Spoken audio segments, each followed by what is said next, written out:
So hey guys, good morning সবাইকে। তো guys, আমি ঠিকমতো ডিসাইড করতে পারছি না যে আমি কি ব্লগ বানাই, হিন্দিতে ব্লগ বানাই, হিন্দি ল্যাঙ্গুয়েজে না বাংলা ল্যাঙ্গুয়েজে।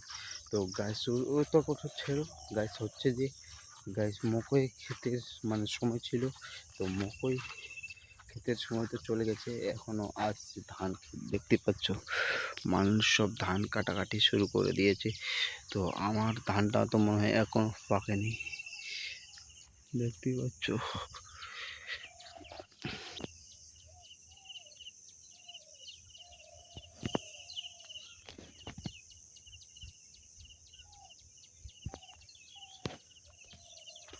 আর গাইস কি বলবো, যা সকালের ভিউটা খাতারনাক। তো সবাইকে গুড মর্নিং।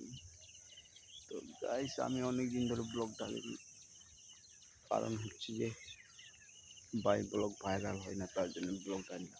আর একটা কথা বলতে চাই যে গাইস, আমাকে কিছু না কিছু তো করতেই হবে। কারণ হচ্ছে যে আমার দুটো ভাস্তা আছে, বাবা মা আছে, দাদা আছে দুটো। তো ওদের জন্য, আমার জন্য না হলেও তো ওদের জন্য কিছু করতে হবে। আমি চাই যে গাইস ফ্যামিলিটা একসাথে থাকুক।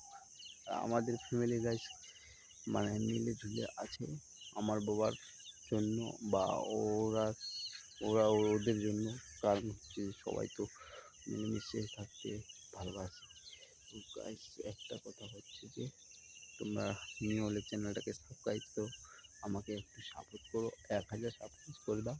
তারপরে তোমাদেরকে ভালো ভালো কন্টেন্ট দেওয়ার চেষ্টা করবো। গাইস, আমি ভাবছি যে বাংলা থেকেই ব্লগটা বানাই। কেন যে আমি হচ্ছি ওয়েস্ট বেঙ্গলের, তো বাংলাটাই ঠিক হবে হয়তো। তো love you for watching guys, by.